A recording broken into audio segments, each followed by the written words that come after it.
Oi gente, tudo bem? Eu sou a Nath e no vídeo de hoje eu vou compartilhar 7 dicas sobre o cultivo dessas folhagens incrivelmente lindas, as marantas. Também vai ter receitinha de substrato, então acompanhe o vídeo.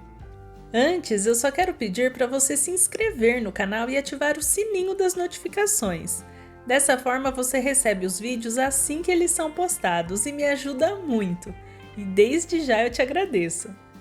Bom, se você, assim como eu, ama folhagens diferentonas, com certeza as marantas são plantas que vão te encantar. Isso porque elas fazem parte da família Marantaceae com mais de 500 espécies de folhagens exuberantes. Todas desenhadas com tonalidades diferentes que parecem terem sido pintadas à mão.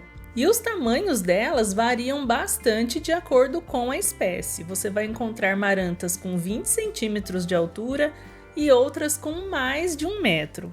E cada uma vai ter as suas próprias preferências. Algumas vão ser mais indicadas para canteiros sombreados, outras mais delicadas indicadas para o cultivo em vasos, mas de modo geral as dicas para todas essas espécies são as mesmas, começando por uma das mais importantes, que é em relação à luminosidade.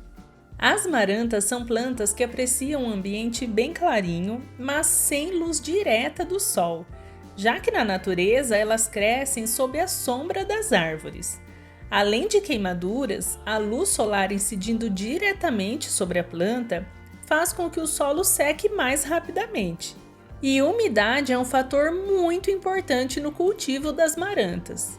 Eu tenho aqui essa maranta que está num solo seco, totalmente inadequado. Aqui é o exemplo do que não fazer. Nessa falta de umidade, as folhas se enrolam numa tentativa da planta se proteger da desidratação.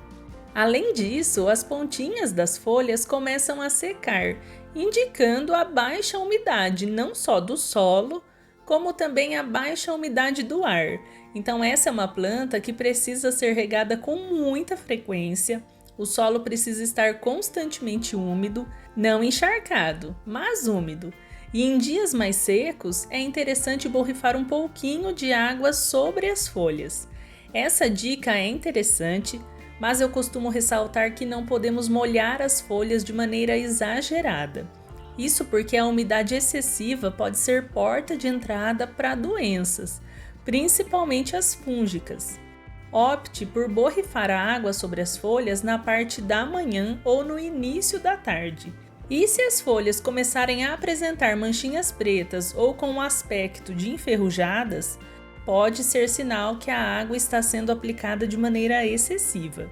E como eu disse, existe uma grande variedade de marantas, que são ótimas plantas para quem gosta de colecionar.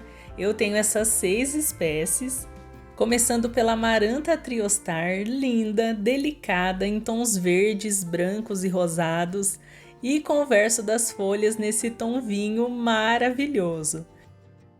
Aqui do ladinho, essa lindeza de folhagem, essa é a Calatheia orbifolia, com folhas muito grandes que chamam muito a atenção. Essa outra é a Calatheia network e, gente, dá uma olhada nessas folhas, esses desenhos incríveis, é surreal.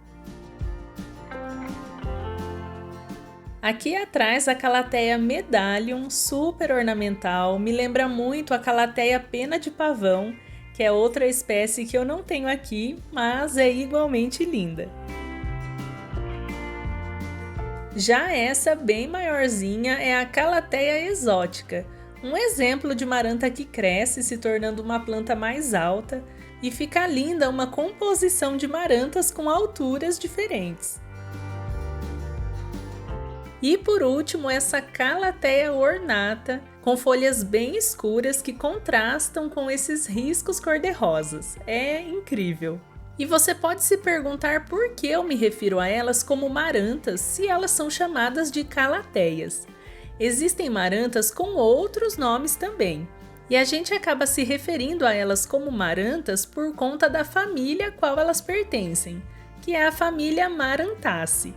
E uma característica peculiar das plantas dessa família é que nos períodos noturnos, quando a temperatura cai, as folhas tendem a se fecharem com o objetivo de se protegerem, ficando como se estivessem rezando, e por esse motivo elas são chamadas de plantas rezadeiras.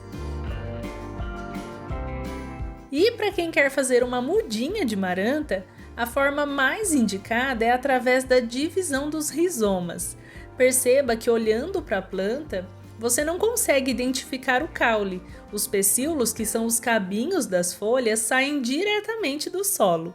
Isso ocorre porque as marantas possuem caules subterrâneos, conhecidos como rizomas.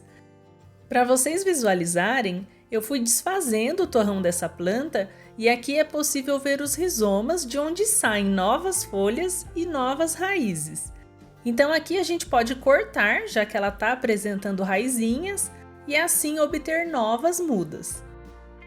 Como elas apreciam umidade no solo, o substrato ideal é aquele que vai imitar o solo das florestas tropicais, rico em matéria orgânica. Então, para plantar as marantas, eu gosto de misturar 2 partes de terra vegetal, 1 parte de humus de minhoca ou esterco bovino curtido, 1 parte de pó de fibra de coco, 1 parte de vermiculita e 1 parte de carvão vegetal. Misturo bem e vou adicionar bocashi. Para 3 litros de substrato, eu vou utilizar 2 colherzinhas de café. E aí é só misturar tudo e umedecer. Para a camada de drenagem, eu utilizo manta bidim, argila expandida e mais um pedaço de manta. E vou plantar.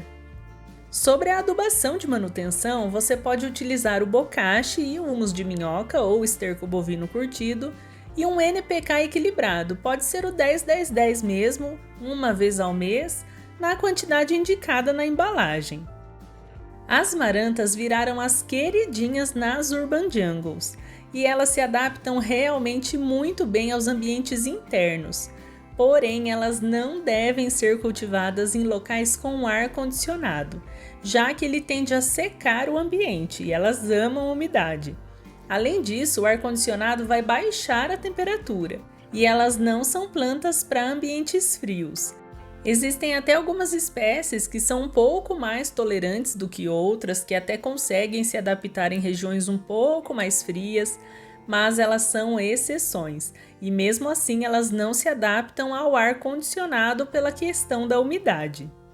Para finalizar o vaso, eu utilizei musgo esfagno, que vocês encontram lá na minha lojinha virtual, é lojameuquintal.com.br, e você pode adquirir ele por lá ou através do WhatsApp. Eu vou deixar todas essas informações aqui na descrição. Outra dica é em relação ao vento. Elas também não são fãs de locais que recebam ventos fortes. Então cuidado com os espaços muito abertos, varandas, corredores onde passam correntes de vento, porque esses ventos excessivos, além de secarem o solo mais rapidamente, também machucam as folhas, que são bem delicadas. E então é regar com frequência para que essa lindeza se recupere. Agora eu quero saber qual espécie de maranta você cultiva aí na sua casa. E se você gostou do vídeo de hoje, deixe aqui o seu joinha e se inscreva no canal. Bom, gente, eu vou ficando por aqui. Muito obrigada por assistir e até o próximo!